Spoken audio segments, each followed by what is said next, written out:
Ladies and gentlemen, welcome to the Branding Collaborative Podcast with your host, Robert Wall.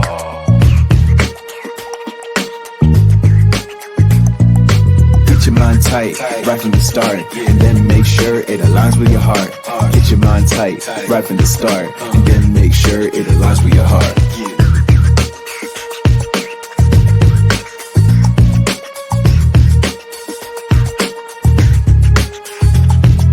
Most think of brands as being just business, but it's really what makes up you.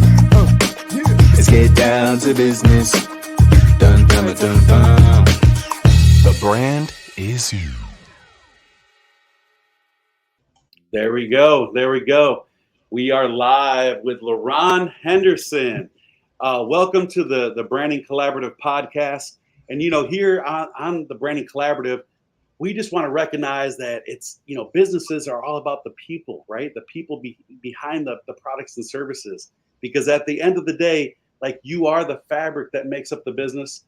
And I always say that you yourself, the people that are involved in business in this world, whether it's big corporate America, or it's just somebody that's actually out there just doing it on their own, you are the brand. And so it's my honor to actually have a friend, a colleague, a collaborative partner. We got some things we're going to be working on here in the new year, and so we're just really excited. And so I've got Laron Henderson here, and as you see, Laron is a soul poet, and we're going to be breaking that down a little bit and just trying to figuring out, like, what is a soul poet, right? And quite honestly, on this journey of even things that I do with others and here on the Branding Collaborative, we have found out that we have a lot of alignment, right, Laron? Mm-hmm. Most definitely. So one of the things, and I'll just kind of put it out there, and then we'll start peeling back layers, is, I always talk about personal branding being so much more than just a color scheme, than logos and what people actually splash across social media. That's an important piece sometimes, depending on the target audience or the people that you're involved with, that you're trying to reach. But really, it's about you. It's about people understanding, like, who is Laron and how can he help me. And the other thing is the only way people can really, like, in this world of digital media and digital marketing, the only way people can bridge that gap of, knowing, liking, and trusting Laron is if they actually know a little bit more about him as a person, his values. And so I believe that values are a core element in personal branding. So we're going to be talking about mindset today. We're going to be talking about heart set. And of course, my favorite subject is soul set. And that's where you line up perfect. So Laron, without further ado, my man, the soul poet, just tell us a little bit more about yourself. I know you're from Ohio, right? And I'm a Michigan guy. So Oh yeah. when it comes to sports, there's just in Detroit a couple weeks ago. Okay, there's a little bit of this on the sports side, but it's all good. It's an all in good fun as well. So yeah, just tell us a little bit about just like you, as much as you want to kind of get into, who is Laron, and then we'll talk a little bit more about what's led you to become, a poet, especially someone that's actually speaking to the soul. So.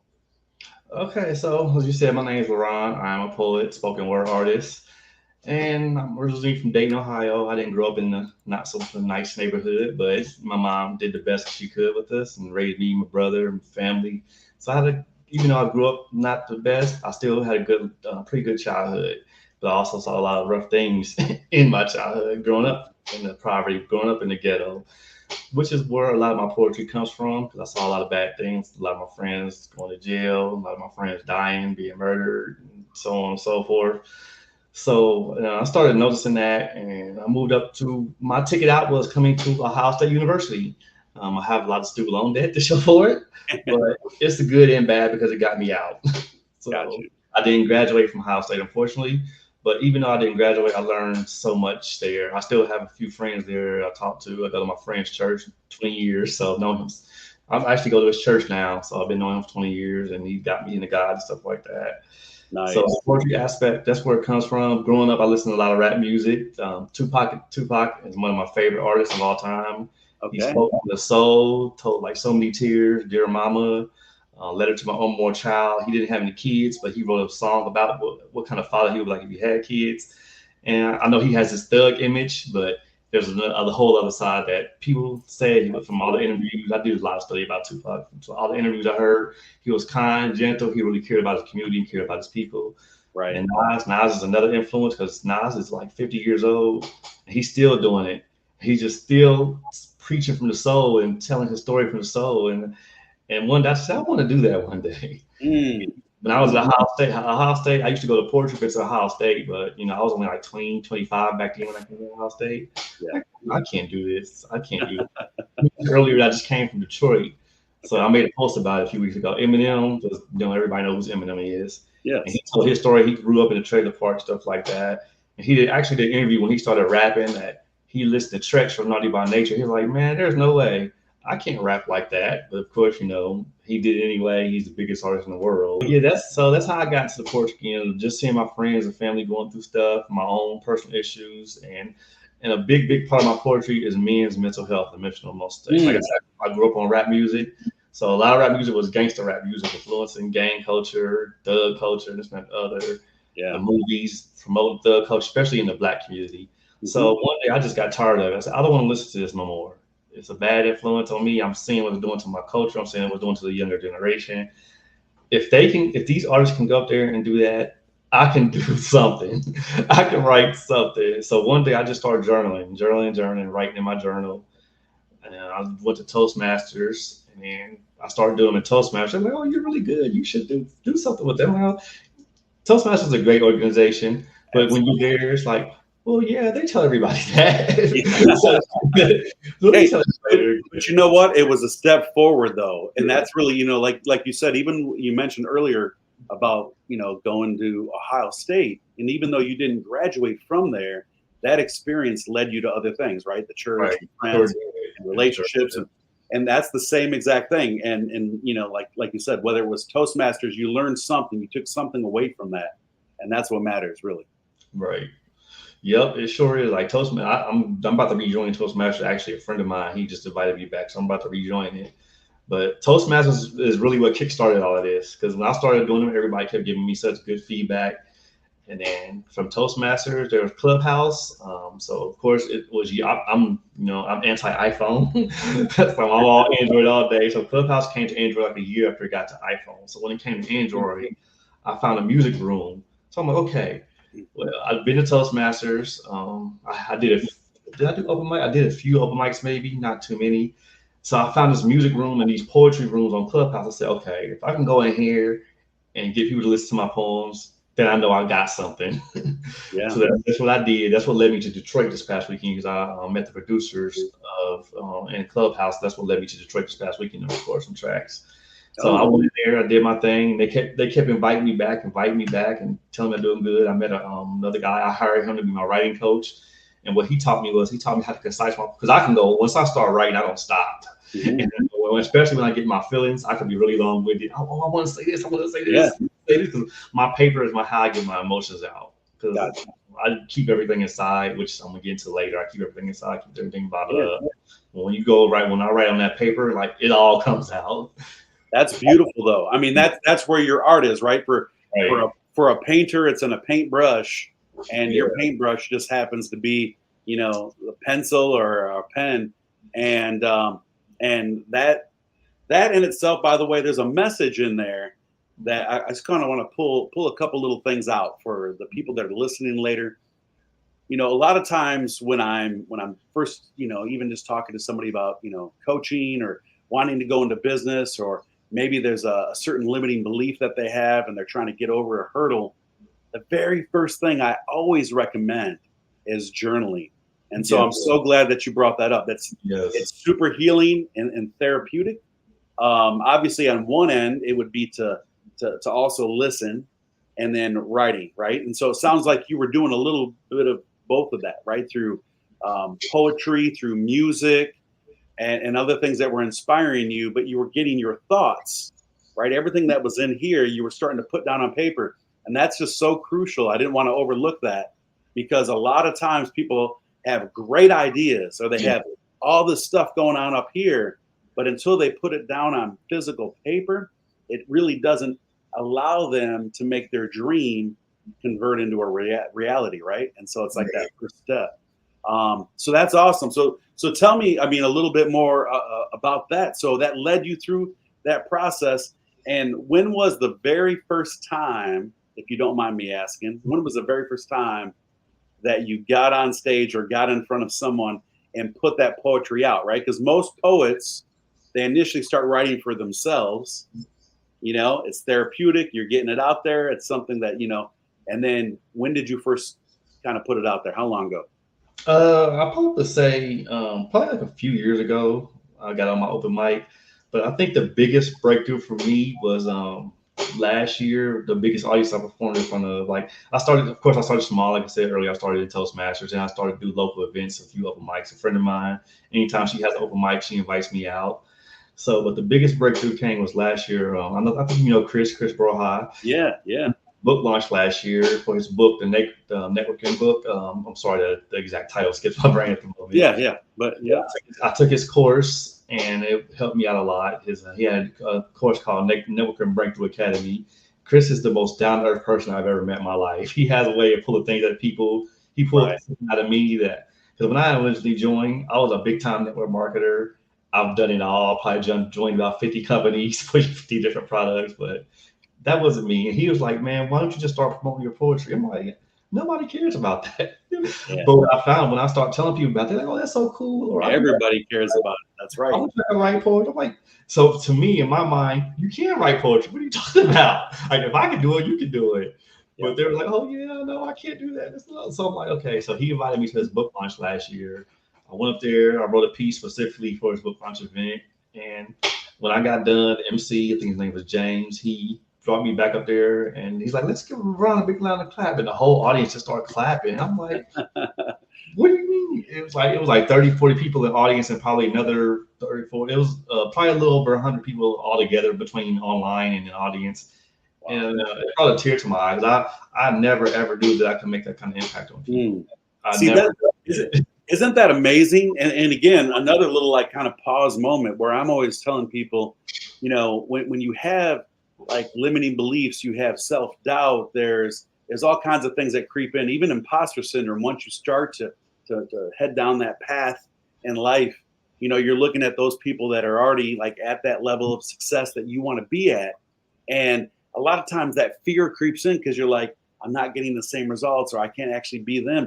Yep. Here's the trick to that. So anyone listening, here's the beautiful thing. You don't have to be Robert Wall, and you don't have to be Laron Henderson, right? That's the most important thing. You mentioned Tupac earlier, a lyrical genius, right? Has impacted, I mean, gosh, a multitude of generations, let alone just I mean, demographics as a whole as well, right? Like there's so many things, and I've been inspired by a lot of his words as well. But you, Laron Henderson, even though you can look up to and you can recognize the talent in the way that his work made you feel, but you don't have to be him. And a lot of times when we're on that journey, you know, especially if you're an artist in any way, music, poetry, you feel like, you know, I got to be like this person. Yes. But at the end of the day, right? At the end of the day, you took that step, and the step was, as you started to go down this journey of writing things out and getting your feelings onto paper, and then your thoughts and all these other things, it actually became you. Like people talk about patenting something, that is patent work in itself, because it came from you. It came from your mind, it came from your heart, and it came from your soul. And so immediately, the way that you put that down on paper, no one else could do it exactly the same way as you, right? And so that is personal branding, by the way, just so that everyone understands. And it's so powerful that you can actually do that. I love that story. And by the way, because I'm a big fan of Chris as well.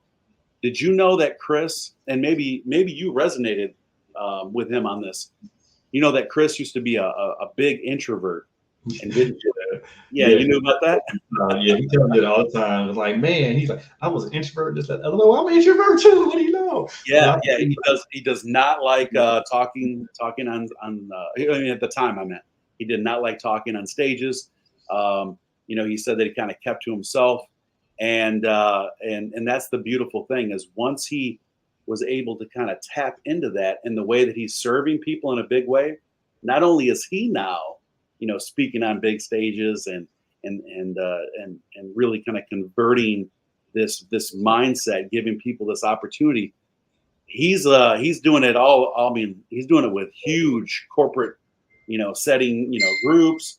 He's helping people become better at sales, presentation, just kind of coming out of their shell, helping people heal by getting their voice actually heard. So anyway, and I know that you're doing the same thing, and that's what's beautiful. Like when you think of poetry, now that you're on this journey, you're continuing to build, but you're going to be serving and inspiring a ton of people that want to actually pick up the pen and start putting that down too. So really think about like that on your journey as well as how you're serving others.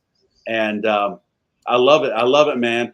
Right when I first met you, I heard some of your your poetry online. And by the way, for people that are kind of just popping in at any point in time, and we'll make sure we provide some links later when we actually put this out there.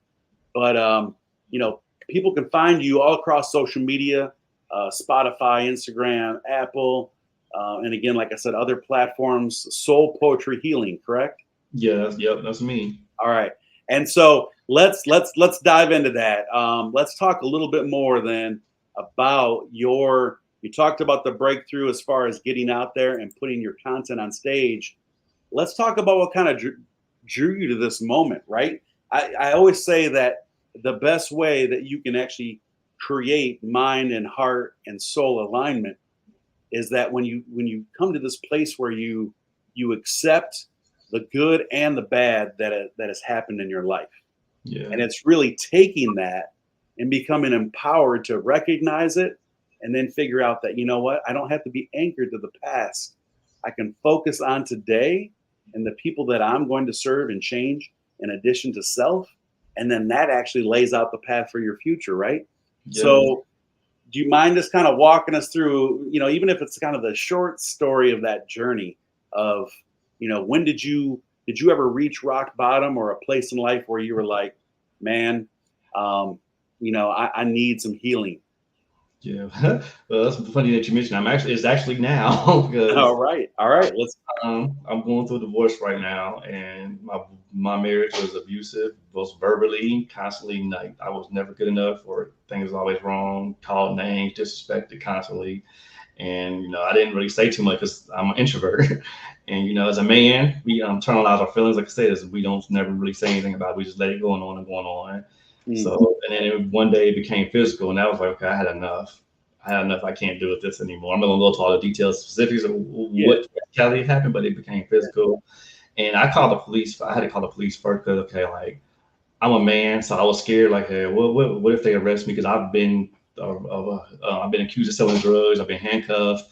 I had guns. Well, I mentioned Ohio State earlier. I had guns pulled me by the cops at Ohio State. So I was actually afraid to call the police. Okay, if I call them, are they going to take my side or her side? Who are they going to believe? Because the system doesn't really side with me, and they typically side with women. But luckily, the officers that came, they controlled the situation. They didn't take sides. They just separated and kind of calmed the situation down. So I was forced to leave my home. I had to go save my family. Thank God for my family. I discovered my family for a few months. They took care of me. I'm just now getting back to Columbus. I've been back to Columbus a few months ago, and then once my own situation, I noticed my best friend, he broke up with his girlfriend. He gave up on life, kind of like just drove himself to death. Had a couple people committed suicide, and I talked to her, and I called the domestic violence hotline. And what I found through my own situation is a lot of men go through this, but we just don't talk about it. That's it. That is it. It's the unspoken, right? It's the unspoken pain. And really the unresolved pain and trauma that we go through in life. We carry that not just in the moment, but we've been carrying this stuff like our whole lives, right? Yeah. Like, through our childhood, all the things that have affected us. And, there is a stigma. There's a stigma around both. just mental health in general. So I always talk about that a lot, about how important it is that we focus on mental health. But there's this stigma because, just to address that alone, we feel like when we say mental health, most people immediately think, white jacket, I'm kind of tied up in a padded room, right? And it's something that we've kind of had drilled into us, whether it's from movies or just things that we've heard. And then let alone all of the verbal programming that we've had since the time we were born, right? Like boys don't cry, men don't cry. You can't do this. You got to be strong. And I'm with you. I've gone through a lot of things as well. And in life, we tend to bury that stuff. And all that does is break us down to the point that we're really not effective for self. And then in turn, we're not effective for the new partners that we're in, the relationships that we have, the children that we, can still be serving and taking care of. And it's a tough thing, man. So I'm glad you're bringing that up. And I know we're going to have you on the show, in the future. And I think that is a topic. That is a topic in itself. Anyone watching this later on, let us know if this resonates with you, right? Like mental health as a whole, but also how it's really been placed upon, men as well. And it's the unspoken damage that none of us want to talk about. And I'm also glad you brought up another point. I don't want to kind of leave that uncovered. The fact that, you talked about this fear of, if I take action to help myself in this whatever situation I'm in, then the fear of what are people going to think? How are the police going to react? Right? All these things were going through your head because of, again, how we're programmed. And a lot of it is mindset. A lot of it is, of course, culture that places that upon us. And man, I mean, I'm giving you like high fives through here, because you just in a matter of like 2 minutes, you put out some very, very heavy stuff, brother. Yeah, I can go on and on. It's a long story. But it's not just that though. But like you said, growing up, I grew up with it. Like you said, boys don't cry, men don't cry. And I talk about a lot of that stuff in my poetry album that's out there. But not this weekend, but a few weekends ago, a friend of mine invited me to a men's retreat, and I learned so much. And I just learned so much from all the different men. It was about getting closer to God. It was about men coming back to being men again. And I'm like, I think that's so needed in today's society. For some reason, our manhood is being destroyed and taken away from us. Yeah. I don't know why. I don't know what's going on, whether it's media or music, but our manhood is being stripped away from us. And it's got to, and that's another basis of my poetry. We got to get back to being men. How about even better? Because when people hear that kind of word as well, they think, of course, there's it's two sides of the spectrum. People will also think, oh, you mean you want to go so far back that, like men are empowering and over everything? No, it's not that. No, I know exactly where, it's almost like we need to talk more about these issues so that we can, like, men can be who God intended us to be. Exactly. Yep. Yeah, that is it. I mean, I was about to come to that next point, because the retreat I went to is based on a book called Wild at Heart. And he talks about the very thing that you just say. It's about men being men the way God intended us to be men. And that means a strong partner, ladies. That it doesn't mean we're an empowering person that abuses you with that. We're saying that strong men recognize that together we're a partnership. However, right? You should. There's men are created with one major thing that's just kind of in our DNA, and that is pride. We're so pride, and good or bad, when pride is stomped on, it breaks things down. And so we're going to talk more about that in some future shows. But I think that is so needed. Now let me ask you this, right? Now that you've brought that up, Laron, the fact that most of us keep a lot of that inside, and now you yourself, I mean, you're a poet, right? You're a soul poet. Soul poetry healing. It perfectly describes you, man. What a perfect brand when it comes to the fact that your work, both physically and for those that are actually like reading and listening, there's a healing process there. So how do you break down that barrier? Do you find, like, when you first started to do this, did you feel like people would judge you? Yeah, I did. So, like I said, I'm an introvert, and like, oh my god, are they gonna like me? Are they gonna say I suck? This, that, other. So yeah, and I actually did get judged on a poem once. Well, it wasn't a very nice poem, but because I went to an open mic, probably should have done it because baby, need to know your audience. So it probably wasn't the best Yeah, time to do it. yeah, I do talk about that too. You do need to know your audience. Yeah, That's right. so it probably wasn't the best place to do this particular piece. My day job. I'm not gonna say the company because, like I said, I don't know. Yeah, that's all right. Yeah, that's all right. I work for cell phones. That's my day job. So, and like I said earlier, I'm anti-iPhone. So the poem was about iPhone and their users, what I do on a day-to-day basis, and I probably said a few things in that poem. so I was judged at that point because the guy he came up, he took it as a view that I was attacking women. I'm like, no, I'm not attacking women. This is what I go through every day. This is what I do every day. Right. And my cousin, he actually told me a story where he tried to date a girl and she didn't like him because he didn't have an iPhone. So that's what that whole piece was based on. Oh, you were inspired by that. That is hilarious. You know what? Here's the thing. People need to understand too. Although poetry can get deep, right? Really deep. It should also, like, there's some poetry that is healing through laughter, just like a comedian would, right? Like on stage, you're taking that content and you're putting it out there. So I think that's hilarious. That was the only time I got judged, and I was kind of shocked. Like, I didn't do it as a way to offend anybody. Like, this is my real life experience. Like, what I write is real. If I didn't go through it, somebody else had went through it that was close to me went through it. So when I'm writing something, it's not exactly, I didn't just pull it out of there and make it up. It's something that really happened. Yeah. Wow. So that was the one time I got judged, but I'm glad that I grew as a person and a poet. It didn't bother me because it was just one time. But I've never had nobody judge me until that day. So that was the first time I got judged. Wow. So let me ask you this, so that people that are just kind of tapping in, when they start to connect with you, obviously they have the ability to find some of your work. You're going to continue to put some really good work out there. And as I talked about before, the easiest way to find you is across all social media platforms, Spotify and Apple as well, at Soul Poetry Healing.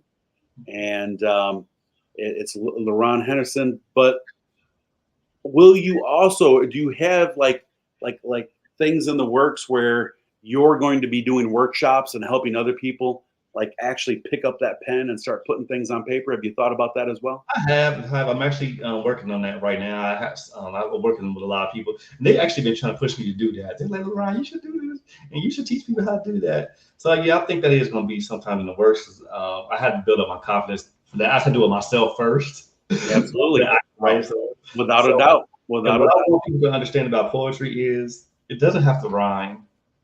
And you don't have to put it out there. It's pretty much for your own personal healing. That's pretty much it. Now, if you want to put it out there, great. Go ahead and do it. But there's also, I learned about this. It's also another form of artwork called prose. And prose is just poetry that doesn't rhyme. Yeah. You're just writing out your story. It's just storytelling. And that's all poetry is. And that's all music is. It's all TV is. It's all just storytelling. And everybody has a story to tell. So if you have a story to tell, you can write a poem. I love it. I unfortunately I did not bring it up here so that people could watch it. I should have, but I just saw one piece that you did with that was kind of aligned with music in the background. Do you know which one I'm talking about? Oh, I've probably done so many, but I don't know. Oh, okay. It may have been on Instagram or TikTok. I'm not sure, but it was basically where you were putting out some of your thoughts. Oh, yeah, I think I know what you're talking about. So was it the one with Kirk Franklin? Oh, yeah, that was it. Okay, that was so how that came about? I should have known that. Yeah. Yeah. So what happened was Kirk Franklin, he put out this music video. He had that song called oh God, the name of the song. I know. All things. That's right. That's right. So Yeah. he put it on Instagram as he put the instrument out there. And he was like, if you do poetry, spoken word, sing, rap, whatever you do, go ahead and do a duet with this piece. So I had this piece I wrote. Well, I originally wrote it back for this church I was going to, but unfortunately COVID had came, and I just never went back to that particular church. So I never got a chance to perform it at that church. But I wrote that. That's probably like 2016, 17, 18, something like that. Right. That I wrote that piece. I haven't put it out publicly yet. So that was the first time I had read that piece publicly. So when he did that, so I went, okay, I got something for this. So I just went and I did the Instagram duet. And I just did my little piece to it there. I loved it. So see, this is what I'm trying to say. Like for you, you're just like, I just threw a little thing together. I loved it. It was listening to the words with music as well, right? So that's an interesting concept, like poetry to music.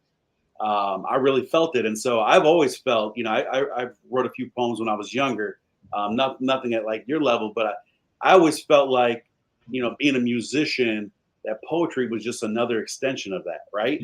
A lot of times when you're even writing the words out, you're hearing music, in your head, which is kind of an interesting thing too, just because of whether it is rhyming or whether it's just something that you're putting out.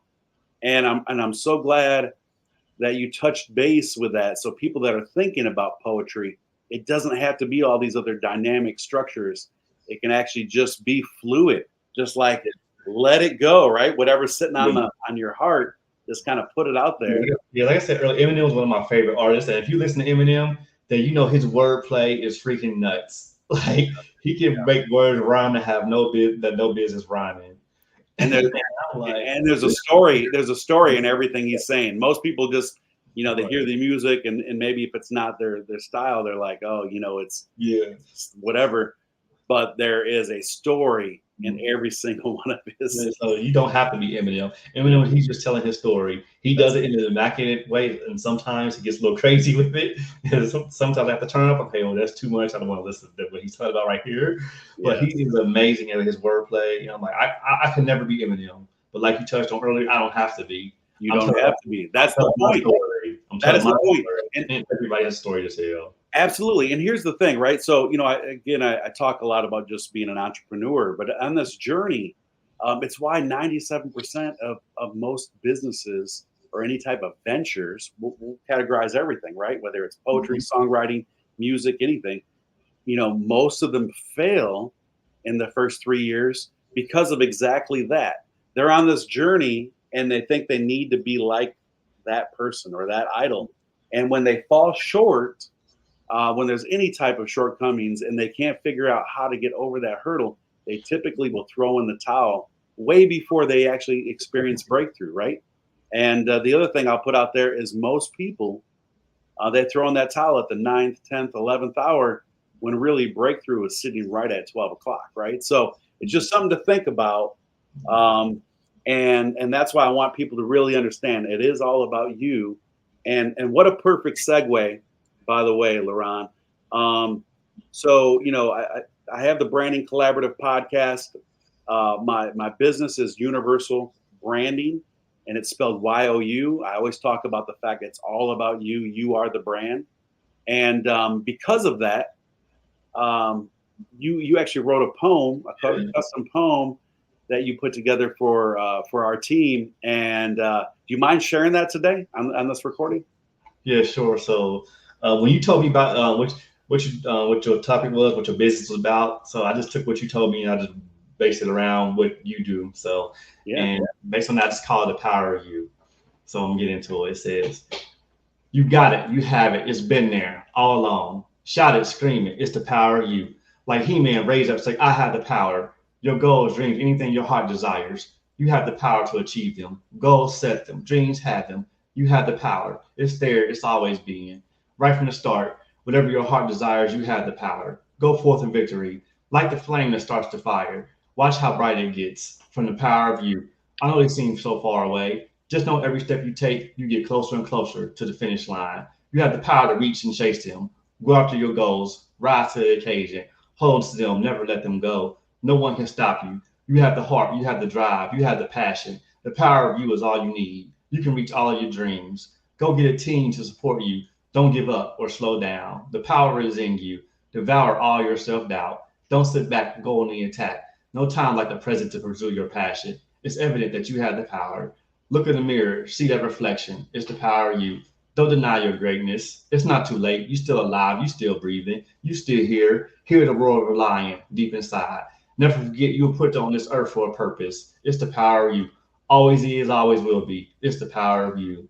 Woo! Yeah, I love it, brother. Oh man, we're gonna put that to some music later. We're gonna make something happen. I got another collaborator, the one that wrote my intro that came in. Yeah, that intro was pretty dumb. Oh my god, Yeah. that's a dumb artist. Yeah. I came up with obviously some lyrics and things that I do, and then he did all the music completely custom. He's actually collaborating with some pretty amazing people out there right now, plus a Christian R&B artist. So I'm going to hook you up with him, and we're going to do this. We're going to do this. In fact, make something happen there, brother. I love that. And the fact of the matter is, all I did was tell you a little bit about me, my business, kind of my mission in life, and you were able to completely capture exactly what I'm all about. I love that. The power of you. Let's make that go viral. All right. I'm gonna get that shirt at our next big event, and we're gonna make that happen. But to be honest with me, I don't even know how I do it. I honestly don't. I just know that God gave it to brother. me. God gave me the gift. All I know is one day I just took a pen and paper, and this is what it turned into. It here's the thing. It was a gift. And the best way that sometimes we can tap into our own power, right? Our superpower, our gifts, are when we reach those low moments, those breaking moments. We either have two choices, right?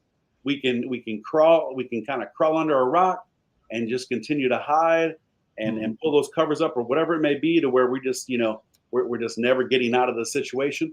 Or at some point, there's enough breakthrough. Doesn't mean that you're fully healed. That's all part of the journey, right? But it's that breakthrough of being able to finally say, you know what? I am not prescribing to my circumstances, right? I am better than this. I was born for more than this. And I also can't let the words of others become my reality. That's a huge thing, right? So when you think about that, let that drive you to that next level in life, maybe a level you never even thought of.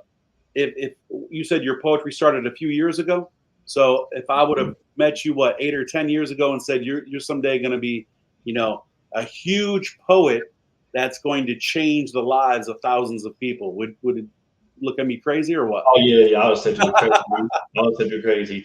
Like the things I'm doing now is, like I said, I can't believe I just went to the studio and I did something for the first time. I went back to Atlanta. That was back in February. They were like, Laron, get in the studio. You got something? I'm like, no, man, I'm not ready. I'm not good. Because I heard all the other artists, and like we were talking about earlier, imposter syndrome. And they've been doing this for years. Like this, they business, they take it really serious. And I heard them go in the booth. I'm like, oh my God, I'm not going in there after them. I'm not going in after them. There's no freaking way. So they tease me. They tease me since February. Oh man, you came down here. You didn't get in the booth. You came down here to get in the booth. When I went to Detroit a couple weeks ago, I said, okay, I'm getting in this time. Let's do it. So there was another guy from Toledo. He laid down a hook. So okay, cool. And it's funny because the hook that he laid down, it was rainfall. It's like rainfall, drops, rainfall, this and that, other. And I had wrote a poem 2 weeks before that called Rain. It's like, okay, I'm in the studio. I'm getting alignment. I'm getting right now. I'm getting the move. That was unplanned. It was totally coincidental. Wow. And I gotta get in. I gotta get this piece out because he just dropped this hook called about rain, and now here I am with a piece called Rain. So I'm going in. And the producer, the guy who put it together, he was like, "Oh man, yeah, that was dope." Everybody came in, they were like, "That's you, Mike." Yeah, sweet. It was but after Chris, that was probably the second best fiddler in the world. Man, see, you got many more to come. You have many more to come, my friend. And so, wow, that's powerful. Before we close out, and like I said, we're gonna have many more conversations. We're gonna have you on some other communities, other stages, back on this podcast again as things keep evolving on this journey. But I know that just your words and this experience, I know it's gonna pull somebody out, right, of that dark place that they're in. The one thing I wanted to mention, since you just talked about this Detroit journey, and did I even tell you that I'm from, I did a lot of businesses in Detroit. I still have a lot of connections up there and people that I do business with. So maybe we can get some things happening, together over there as well. But the one thing I wanted to mention is this: I talk about heart set, mindset, and soul set. Those are the things that actually are the main elements of alignment to really make sure that are in your full purpose. And then we talk about all right, now that you are, to whom you're going to serve, right? And how are you going to serve them? But the other one, the fourth main pillar that I always talk to someone about when they have all these elements in place finally is collaboration. So collaboration is key, right? The branding collaborative. That's what we're here. That's what we're talking about right now. And the reason why it's so key is because collaboration allows you to do a lot of things. It allows you to leverage the opportunities that you have in life because you're working with others. You can get to the finish line faster, right? Because you're pulling in partners and other people that are willing to kind of lock arms with you and run that extra mile. And then really it closes the gap just in the fact that it saves you money and a long drawn education, because when you're walking in the path of where others have actually, gone, that ultimately is where you want to go in life, then they're already going to be sharing some of those pitfalls, right? So you can, just through collaboration alone, it saves you a little bit of pain. Now, there's still going to be some pain points along the way, but as we know, that's all cyclical. That comes right back into that cycle. It's the journey that actually makes up who you are. And really it is those tough times and pushing through those tough times, as hard as it is to accept, but it's in those moments that truly allow us to blossom and to even be able to serve others in a bigger way. But I'm glad you mentioned that, man. So do you feel more comfortable with the fact that a team is where it's all at, like collaborating with people is really what helps you, because if I would have never put myself out there, I wouldn't have got this far. Like I said, for years, I think I wrote my first poem. I built my computer. I built my first computer a couple of years ago. I'm in the tech too. Mm-hmm. So when when my old computers die or when they go out, I just pull the pieces out of them and then save them. So I pulled the hard drive out of my very first computer. I still had it. And I look back through, and I think I wrote my first poem back in 2009. And I'm just now, within the last years, I'm just now putting it out there, here in the last 2 years. I won't say the last 2 years. I just now been putting them out there publicly. So it's not something that just started today or yesterday. It took me a long time to get to this point. It's your journey of life, right? It was already in you probably from the time that you could speak your first sentence. You know what I mean? That's just that's the beautiful thing about this. And man, I tell you what, I could talk to you forever. We could just sit here and break things down for self, talk about life, and we'll do a lot more of that. Unfortunately, we're going to close out this episode, but I can tell you that this right here is going to change the lives of thousands, tens of thousands, if not hundreds of thousands of people at some point in life. And it's beautiful, man. I'm so glad and I'm grateful that we were introduced and that you've, come into my life as well. And together we're going to make some awesome things. One last thing before we close out, I just found out about this myself. June is actually a Men's Mental Health Month. So I'm planning on creating some content around that. I'm going to try to go for the whole month of June, just try to put out as many pieces as I can about Mental Health Month. So just keep that in mind. Yeah. Well, let's get you on. We'll get you on a couple other platforms, man, so you can get your word out there, and we'll start pulling things together. Let's actually, for those that are actually watching this and hearing this, we're going to be putting something out there. So let's do something around that. I love that. And we'll invite people to a workshop or just being able to listen in and a place that's a safe place that people can kind of join. And man, that's excellent. We'll get Chris involved too. We'll have him jump in. Like I said, Chris, he's a big part of my journey too. Maybe if not for him, I might not be sitting here today. Oh man, that's something. I love it. So again, thank you so much, my guest, Laron Henderson, the Soul Poet. You can find him all across social media. Again, Spotify, Apple Music, Instagram, the Soul Poetry Healing. Look him up for sure. And we're just going to keep kind of putting more content out there and just getting better and better at this.